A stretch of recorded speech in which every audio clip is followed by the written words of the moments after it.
I'm Ann Jones. I'm a registered vascular technologist, a registered nurse, and a registered diagnostic medical sonographer. I'm a clinical instructor of neurology at the Medical University of South Carolina in Charleston, and I'm here today to discuss transcranial anatomy and transcranial Doppler clinical applications.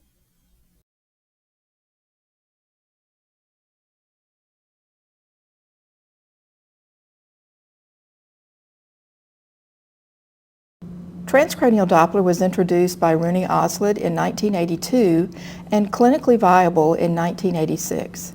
It was first utilized for the evaluation of vasospasm following subarachnoid hemorrhage, and it is a non-imaging pulse Doppler technique, and it is velocity-driven.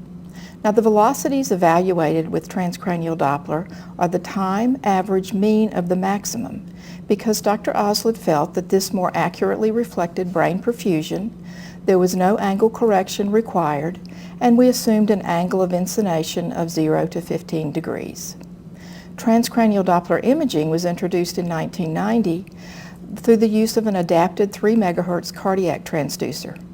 Clinical applications and technologies continue to emerge for transcranial Doppler, and portability remains crucial because of the clinical applications. Who uses transcranial Doppler in practice?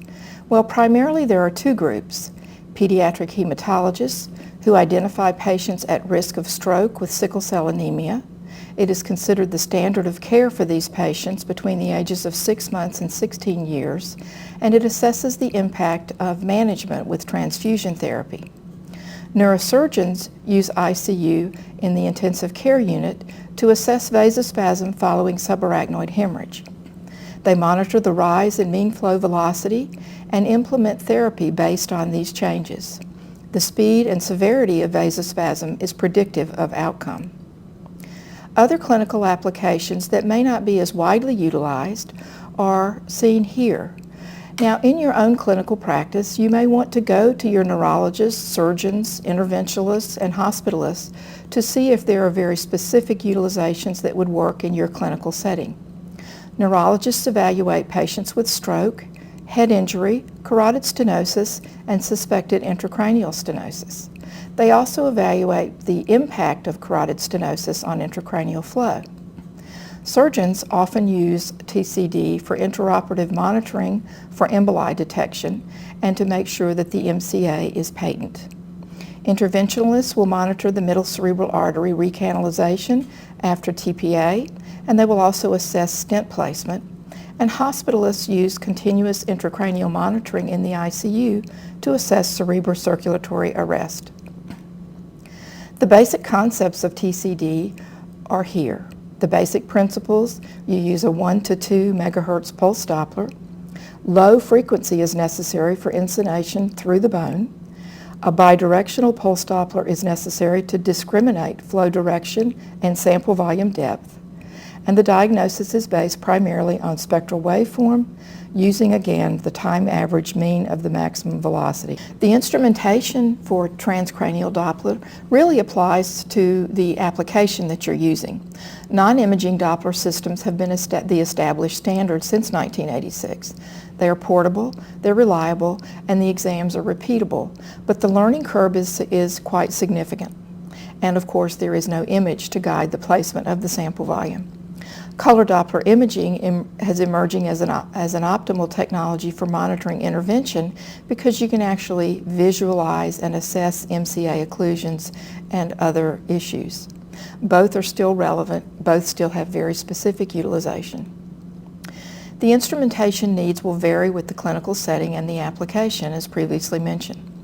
Portability is very helpful because you're often going to the operating room, the emergency room, to the patient's bedside, and in some cases you can travel to remote clinical sites for sickle cell screening.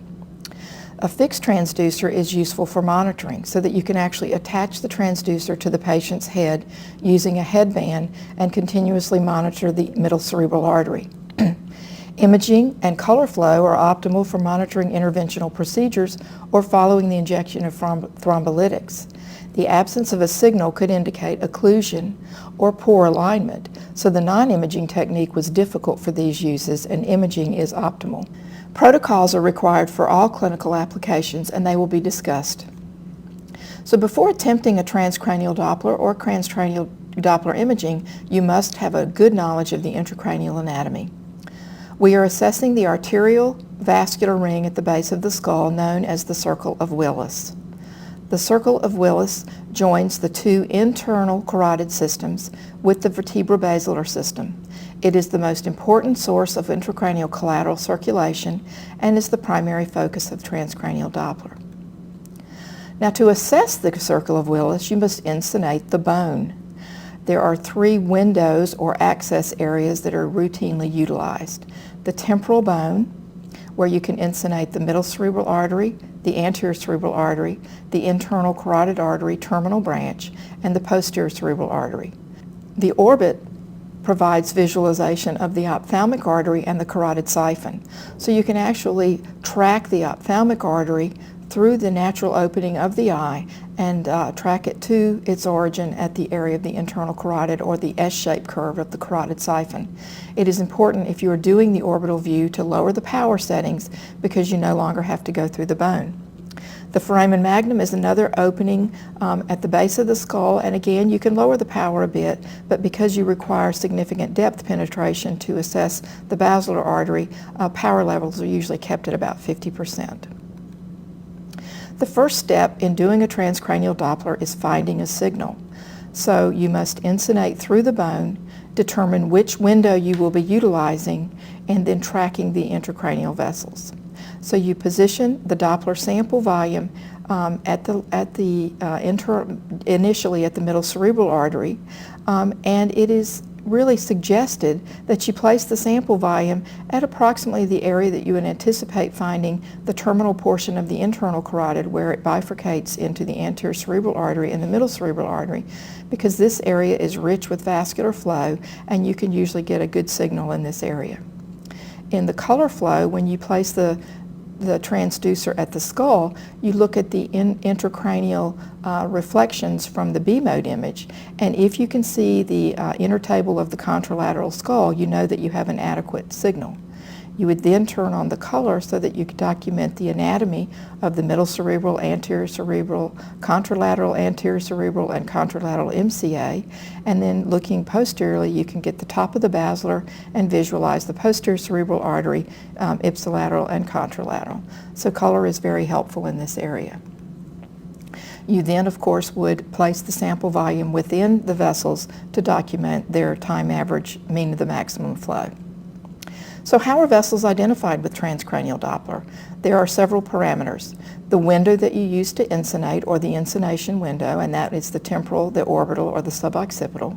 The sample volume depth. So the depth will help us determine the level where the flow is being evaluated, and the flow direction is very helpful in vessel identification. The probe angle is also useful because, as you can see, you can angle completely straight on at the anterior circulation, and if you angle posterior laterally and a little inferiorly, you can pick up the posterior cerebral arteries and the top of the basilar. Now, the traceability of vessels is very important. The middle cerebral artery is the longest and straightest vessel, so it is the most traceable. But the audio signal gives you very helpful information and can help you optimize the waveform just by using your ears to know that you have the sample volume placed within the middle of the vessel. The spectral waveform and velocity appearance are very important, and this is where we focus most of our energy. As you look at this spectral waveform display, it may not look optimal to you, but there are very important pieces of information displayed here. First of all, we see that the flow that is displayed above the baseline is moving towards the transducer, and usually your systems will demonstrate some form of letting you know where you have forward and reverse flow. Obviously, with the color flow, you can demonstrate that with the color bar. In addition, you will see that the scale setting is quite high. And when you anticipate that you're going to find disease, particularly in vasospasm or sickle cell anemia, it's good to have the color bar maximized and to lower your baseline so that you can fully display the entire waveform and not cut off the peaks so that you're not acquiring the best information. It is also important to have the color follower tracking the outline of the waveform very carefully so that it is picking up flow information and it is not picking up background noise. Now you can see in this image that there is some background noise, and we do this because a little bit of background noise indicates that you have got the proper gain setting to be sure that you have acquired all of the useful signals and information for calculating the time average mean of the maximum. So optimization of the waveform not only means positioning the sample volume within the vessel to get the strongest signal, but also displaying it so that you can calculate an accurate mean. The spectral waveform is crucial, and we do focus on this significantly because it is the basis for determining whether a study is normal or abnormal. So you optimize the signal with the best sample volume placement, and you can see that your sample volume is actually larger than the vessel in most cases. We generally use a 6 to 8 millimeter sample volume in vessels that are sometimes as small as 2 to 4 millimeters. So the sample volume completely encases the vessel if you have it placed properly. This ends up showing you a spectral display that is completely filled or somewhat broadened because you are sampling across the entire vessel. The envelope follower is very critical, and if the envelope follower is picking up a lot of random signals in the background, then you will not end up with an accurate mean flow calculation. The best quality spectral display with the minimum background noise is optimal, and the scale must display the entire spectrum. Why emphasize TAMM? Well, the clinical management is determined by the numbers. So failure to optimize at every step may result in misidentification of vessels or failure to identify the highest velocity. So once you find a signal that is abnormal, you need to spend a great deal of time optimizing the signal and making sure that you have captured several waveforms so that you can use the highest velocity and the strongest signal to make your decision. Now, it's not just all about peaks and means, it's about the quality of the signal as well, because when you get into high flow states and distal to high flow states, you have the same characteristics as you do in other vessels. You have a damping of the waveform, you have turbulent flow, and all this information is very helpful. Now, this is a typical TCD waveform, and this is the kind of thing we like to see. You can see that the gain setting is high enough to completely fill in the spectral display. The envelope follower is carefully following the entire outline of the vessel, and there is a little bit of background noise indicating that you have set the proper gains to optimize your signal.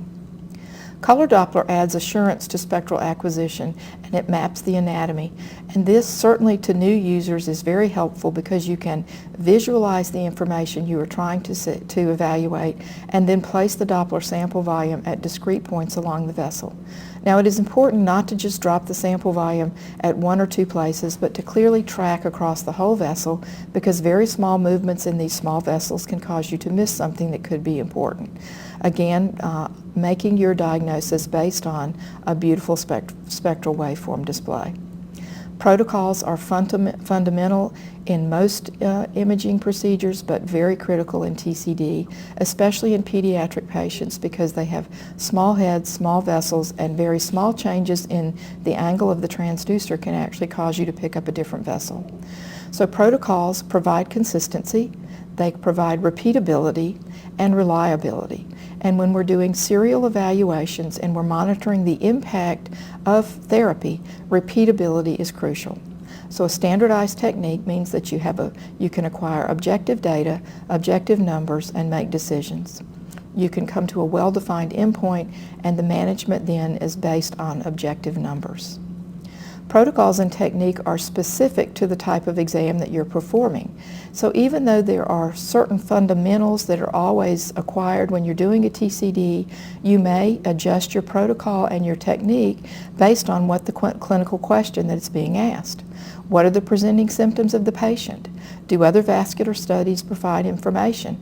It is helpful to be able to look at an extracranial carotid study or a CT or an MR or an angiogram.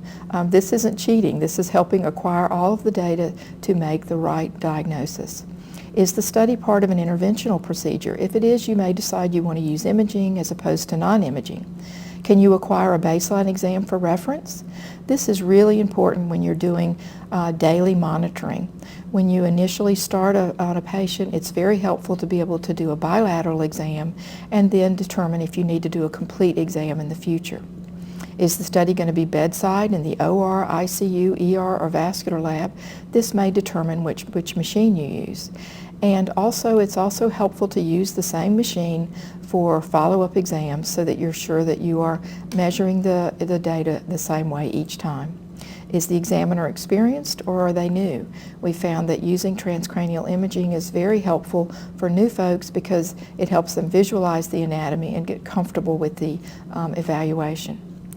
Now, in performing transcranial Doppler in adults, we do have expected depths and time average mean and the maximum velocities. And as you can see, there is a bit of a hierarchy of flow. The middle cerebral artery, again, as I mentioned, is the longest, straightest vessel, carries about 80% of the flow, and so we would expect it to have the highest mean velocity. The average depth from the side of the skull is 30 to 65 millimeters, so in this area you have a long traceable course. The anterior cerebral artery carries the next highest velocity of volume of flow velocity, and that's 50, and then as you go down.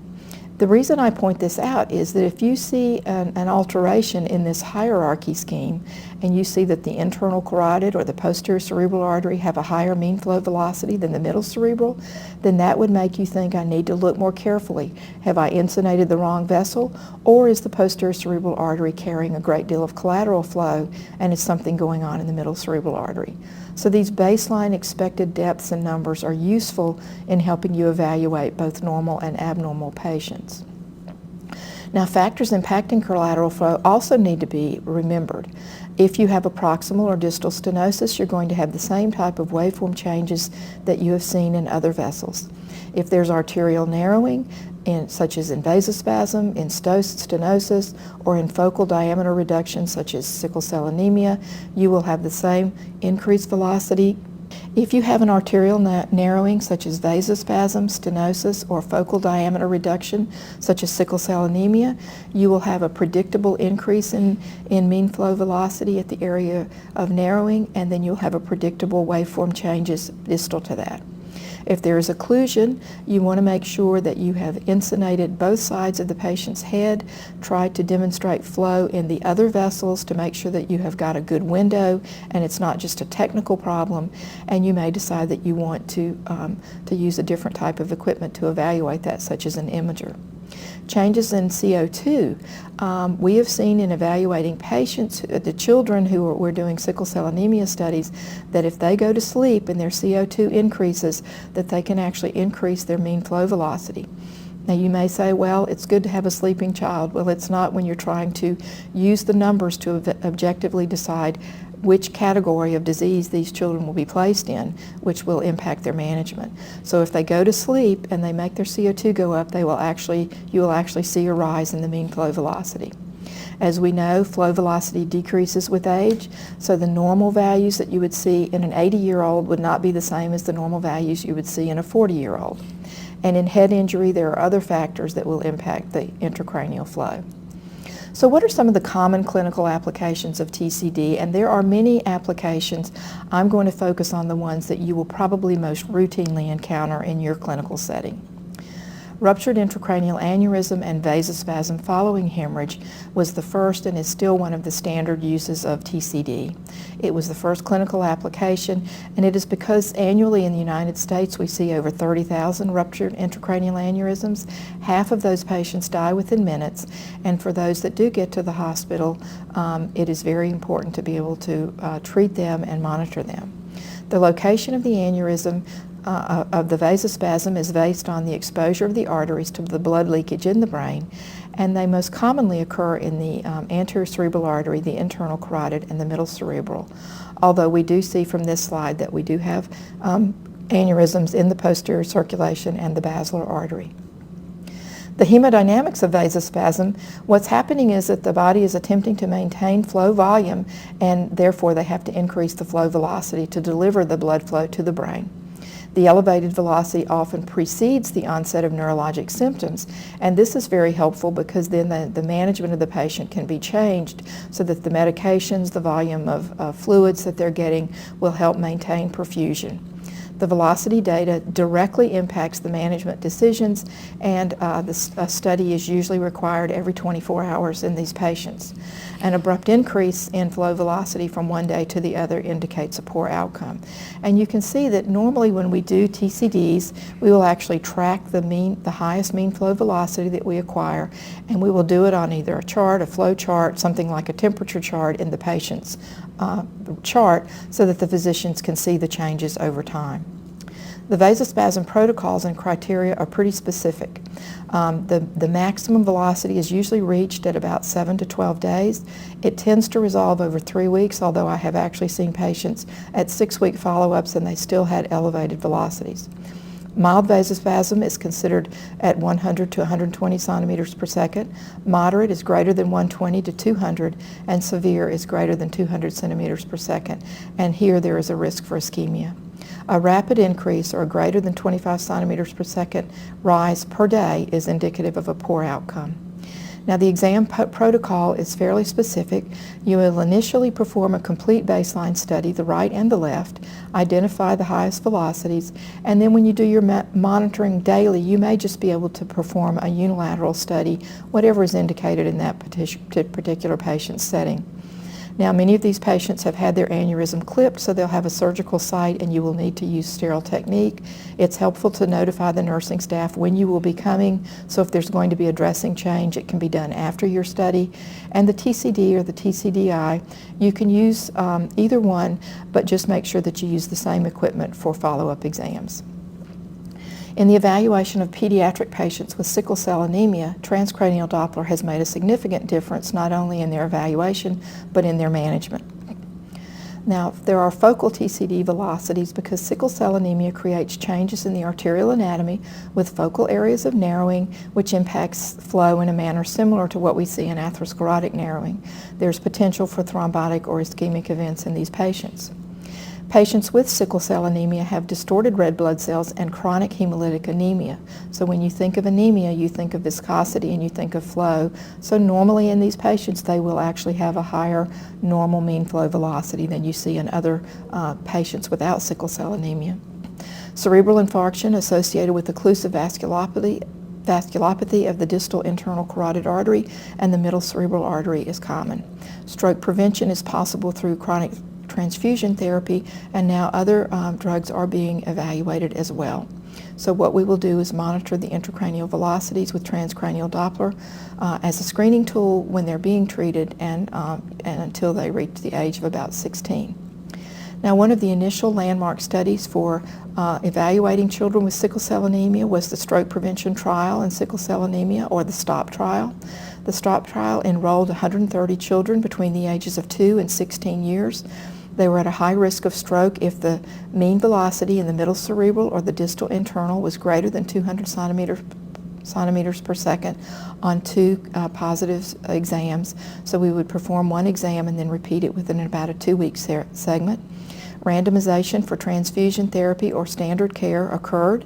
After 1 year, 10 children in the standard care group had a cerebral infarction, and only 1 child who was receiving transfusion therapy. A clinical alert from the NIH recommended that transfusion therapy to maintain hemoglobin S below 30%. Now, the pediatric exams have very specific issues. The children are young. And young children have the highest velocities normally. They are usually anemic. The low hematocrit and viscosity means that you have to have 2 times the volume of flow to deliver the same level of oxygen. So minor changes in CO2, as I previously mentioned, will impact the velocity as well as the waveform shape. So you have to make sure your children aren't falling asleep and the velocities are drifting higher. They need to be in a steady state, meaning that they don't need to be in the midst of a sickle crisis. They need to have no fever, and although it is tempting to perform studies on these children when they're in the hospital because you can get access to them, it is better to do them at a steady state. In addition, it is important to remember that performing a study on a child with sickle cell anemia means that you are looking at a very small head, and the vessels are small and not separated greatly from the anterior to the posterior. So it's important to know, in order to predict the level of the bifurcation and the depth of the vessels, we find it's helpful to do a bitemporal head diameter. And we actually get these from folks that do eye exams, and we actually measure right in front of the ear and do a bitemporal measurement. And what this tells us is that we know then where the midline is, because we divide the bitemporal diameter by 2, and we also know that the intracranial bifurcation is usually about 10 millimeters from the midline. And this is very helpful when we're doing the exam. Now, the examiner for doing the TCD is usually sitting at the head of the bed with access to the instrument and the patient. And the reason we do this is that these can be long exams, so it's good to be comfortable and have your arms resting at the head of the bed. It's also to have good access to your little patient's head, make sure that they're not moving and that you can see them completely throughout the exam. You need to be comfortable and in a quiet room, and although a quiet room often makes the children go to sleep, sometimes we'll actually do videos so that it'll keep them focused. Explain the procedure to the patient, measure the head diameter, and record the head diameter. Keep the child awake. The sample volume size that we routinely used in the STOP trial was 6 millimeters, and we would initially set the scale to display peak velocities of 250 centimeters per second so that we could display the entire waveform and get a good mean velocity calculation. We would usually begin the exam at a depth of about 50 because that's where we anticipate the bifurcation, and we have a high probability of getting a good quality signal at that depth. Search until the strongest signal is found, save this, and then step the sample volume out and track through the entire course of the vessel. So we'll usually begin the study at about 36 millimeters and track until we get to the midline.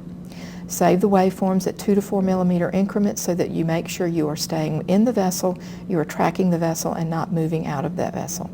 All exams are bilateral, and the highest velocities are recorded in all vessels. And this is just an example of how we would track and save all of the intracranial velocities. You can see any changes, and then you can go back and recapture signals that you may think are not optimal. Now, the sites of intracranial narrowing in pediatric sickle cell are the distal internal carotid and the proximal MCA. So the numbers that we use for categorization apply only to these vessels. So TCD exam for sickle cell, they're small arteries. We're evaluating what I call moving targets or squirmy little children. So you have to stick to a very strict protocol. You must avoid false positives and false negatives because it will either mean that they withhold treatment or they provide treatment unnecessarily, and the results actually change the management. So you want to track the entire course as previously mentioned. You also want to do evaluations of the posterior cerebral artery and the top of the basilar, again noting the midline. You will do 2 measurements from the posterior evaluation through the foramen magnum, and we do not routinely use ophthalmic evaluations in sickle cell protocols because we found that the children really did not like the transducer being placed over the eye. We also found that it did not provide significant additional information. So the interpretation of transcranial Doppler for the stroke protocol for STOP, the mean flow velocity in the MCA or the ICA less than 170 centimeters per second was classified as normal. So usually between 140 and 170 is normal for these children.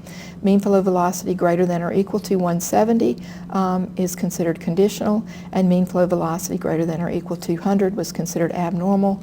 All abnormal findings had to be documented on 2 separate occasions. So it's important to never compromise in these studies because it really does impact the patient's future. Other clinical applications of transcranial Doppler I'm going to just touch on very briefly. Acute stroke intervention and TCD monitoring of the MCA. We know that TPA must be administered within 3 hours. It is a very short window, so you will probably be called emergently to the emergency room or the stroke ICU. It's helpful if you can do a bilateral TCD initially just to document that you have good temporal windows, that you have a flow, that you can document the flow pattern and the direction of the circle of Willis vessels. The reason that we try to do both sides is that you do want to document that you have a good window and that you're not seeing an absence of flow just because it's a technical issue. Position the sample volume in the area of the middle cerebral artery during the administration of the TPA and monitor at that same depth throughout the evaluation. Recanalization is indicative of early recovery. Persistent arterial occlusion, as you can see, bears a poor prognosis. This is one area where the imaging is really very helpful. You will probably want to set your frame rate and your gain so that you can optimize the quality of the signal and make sure that you do not miss small changes in the flow as you're trying to monitor. Again, of course, it's very helpful to have the waveform information and monitor the change in the mean flow velocities over time. TCD monitoring, one of the key uses is for emboli detection, and a lot has been written about this in the literature, and really it boils down to the fact that you must have 4 key figures. The signal must be transient and brief and less than 300 microseconds. The signal amplitude is greater than 3 decibel higher than the background. It must be a unidirectional Doppler signal, and it must be accompanied by an audio characteristic, which is often a snap, a chirp, or a moan, and it is most frequently seen in patients with carotid stenosis who may be embolizing prosthetic cardiac valves or PFOs. And this is the type of signal that you would see with emboli. Now this is quite massive, and it is really almost a chaotic type of signal that you see with all of these emboli flooding through the area of the middle cerebral artery. Often there's aliasing, of course. Or you may have a variety of high intensity signals where you just get an occasional chirp or the high intensity or the hit in the waveform. You can see that you have the middle cerebral artery waveform being displayed here, and then the hit is quite prominent. Now for intracranial stenosis, if this is the only reason that you're doing TCD, you're going to be disappointed because you will not see it all that often. But again, it is one of the areas where we have an absolute velocity criteria is not reliable due to variables of age, hematocrit, and vessel size. However, generally the mean of 80 centimeters per second in the middle cerebral artery, ACA, PCA, or distal internal are cause for concern and would probably warrant other assessments with other procedures. Greater than 100 centimeters per second in the middle cerebral artery is highly predictive of greater than 50% stenosis. Stenosis is most likely to occur at the siphon, that S-shaped curve of the internal carotid artery, the distal internal carotid where it bifurcates, and the middle cerebral artery. A focal increase of 25% is suspicious of stenosis as compared to the proximal and distal areas and the contralateral side. Now this again is a waveform we've seen before, but it demonstrates what we would expect to see in a stenosis, baseline high amplitude signals, a weaker high velocity signals, and an overall increase in velocity, a mean of 176 centimeters per second. Now, when you have extracranial disease, many neurologists like to use the TCD to evaluate what they call the impact of carotid stenosis. If you have a hemodynamically significant lesion in the neck, you want to see if it's actually impacting flow intracranially, if there are adequate collaterals, and if the patient is compensating. So once you've seen something like this, you would then go and do the intracranial assessment, and frequently we will see something like this where we have a demonstrable change in mean flow velocity from the ipsilateral or the affected side and the contralateral side. You would then look for the source of collaterals using your entire TCD study to see the flow directions, to see any changes in the hierarchy. In this case, you can see that probably the anterior cerebral artery would be higher than the middle cerebral artery on the affected side. In addition, you might expect to see a flow reversal so that you have a cross-filling from the right to the left. In these patients, you also frequently see increased flow in the posterior cerebral artery. So in summary, the TCD impacts patient management in vasospasm, sickle cell anemia, monitoring, and intervention. Evolving applications complement extracranial studies. The non-imaging TCD has clear applications with standardized technical and interpretation protocols, and imaging techniques are very effective in most applications. Now I'm going to actually move into a quick summary of how to perform a TCD protocol exam for sickle cell anemia patients.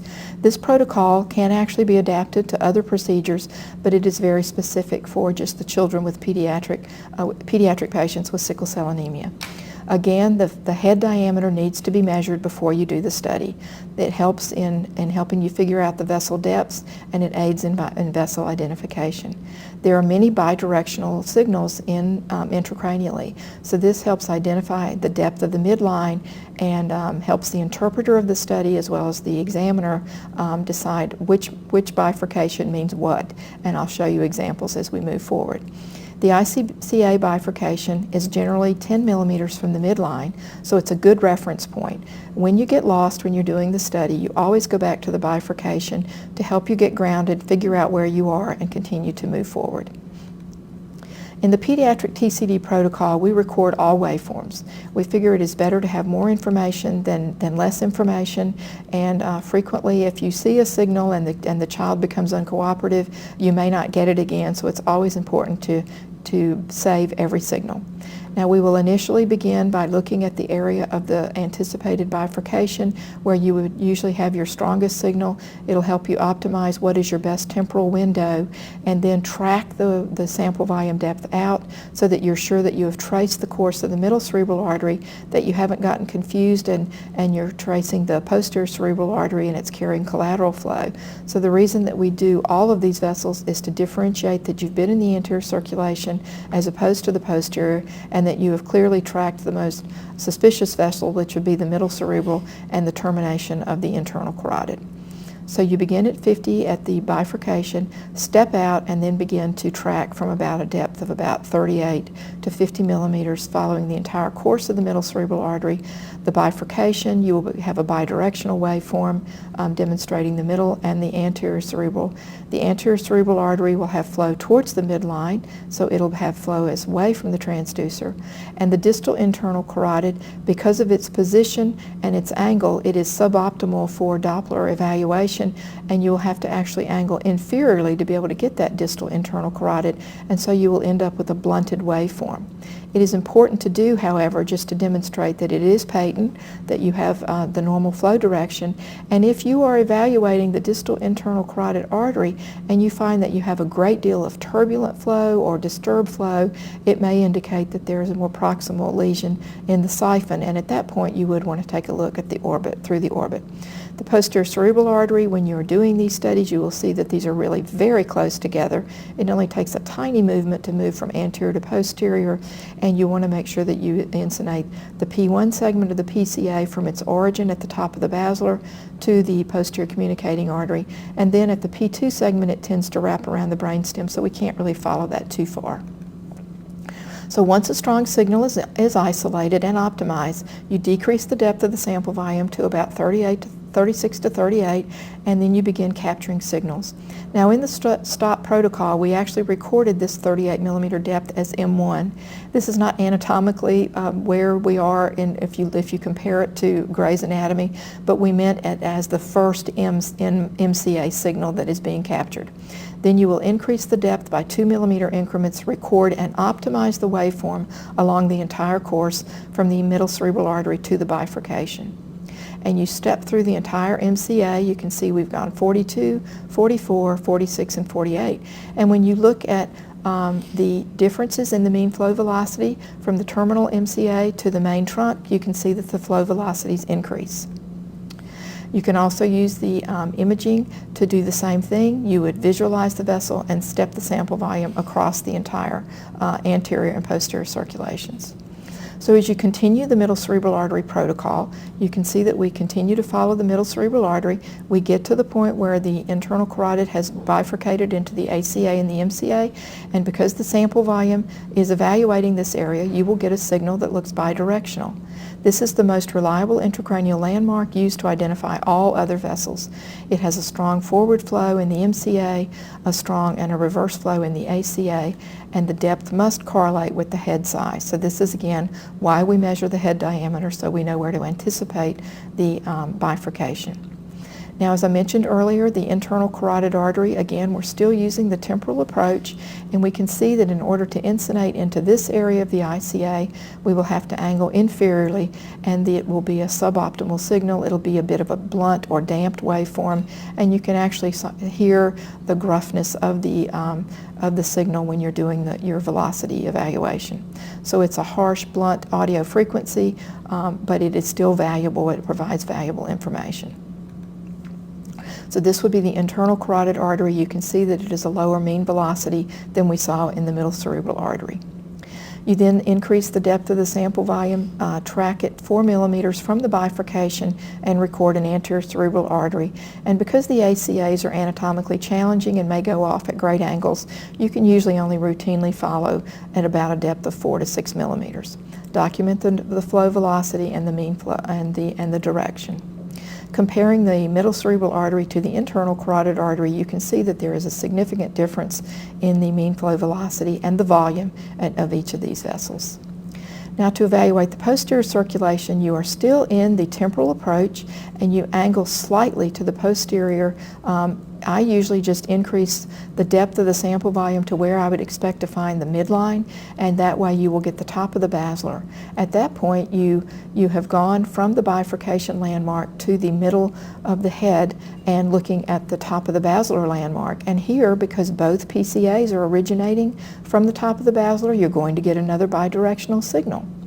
It is also important to keep in mind that the mean flow velocity of the PCA is less than the MCA, but it does still have continuous diastolic flow. The superior cerebellar artery runs parallel to the PCA, so you have to make sure that you differentiate between the two. The superior cerebellar artery has a more pulsatile characteristic, and you can differentiate from the PCA that way. The flow velocity may increase in the presence of intracranial stenosis, and you want to track it towards the midline. Now, this would be a typical posterior cerebral artery in a child with sickle cell anemia. You can see our depth is 60, and this is about midline in the normal head. Their head diameters are about 120 to 125, so this is approaching the midline. So you can see you've got the ipsilateral PCA, and you're picking up a little of the contralateral because of the size of the sample volume. You can see that the mean velocity is much lower than we saw in the anterior circulation at about 97. Now, tracking the PCA to the midline is helpful in the STOP protocol because, again, we wanted to make sure that we didn't misdiagnose the posterior cerebral artery as the middle cerebral artery, because the overall characteristics of continuous flow during diastole are there, but you can see that the mean is much lower. The overall display of the waveform is a much lower signal, and of course the depth of the bifurcation or the bidirectional signal is deeper than you would expect to see at the area of the bifurcation. One last part of the study is that we look at the basilar artery for comparative purposes. Again, we want to see if this is a source of collateral, and we want to make sure that there's no intracranial disease here. It is pretty rare. So we actually turn the child on their side and tip their chin to the chest so that we can open up the back of the head and get access through the foramen magnum. We apply the gel to the transducer and angle the probe as if you're shining a light between the eyes. We actually set the default depth to 74 millimeters so that we are actually ignoring the vertebral arteries and insinating just the basilar artery. Now we can see that we're at a depth of 64, and this would be the area just as we're picking up the two vertebral arteries as we move to the basilar artery. But we don't normally record the vertebrals for the sickle cell study. Now this is a beautiful example of an image of the vertebrobasilar system. You can see the opening of the foramen magnum, the two vertebral arteries, some of the branches, and then positioning the sample volume in the basilar artery. Flow is away from the transducer and nicely displayed with the envelope follower clearly defining the mean velocity. So the interpretation of TCD with sickle cell anemia, we want to have the highest recorded velocity in each intracranial artery. We know that these children usually have a hematocrit of between 19 and 27%, and this again impacts their velocities. And a mean flow velocity of greater than 140 centimeter per second indicates increased cerebral flow without focal stenosis. So the interpretation of the TCD for the clinical trials, mean flow velocity in the MCA or the ICA less than 170 is classified as normal. Mean flow velocity greater than or equal to 170 is classified as conditional and means that you will want to follow this child more carefully. Mean flow velocity equal to or greater than 200 is abnormal, and you will want to repeat this study and make sure that you have documented on 2 separate findings. And this is just to make sure that you haven't let the child fall asleep, that there wasn't some underlying issue where the child had a fever or they were in sickle cell crisis and it had caused their physiology to change.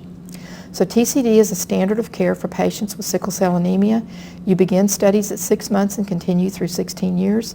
You compare the studies to previous exams, so it is always helpful to have a baseline study.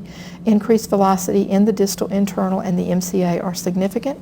Changes in the ACA should be monitored because we have seen that some of these patients that have high velocities in the ACA then ultimately change over in the ICA or the MCA as well. Conditional exams need to be repeated every 6 to 12 months, and abnormal exams on 2 consecutive times indicate the need for treatment. Thank you for your attention. You can reach me at this email if you have any specific questions.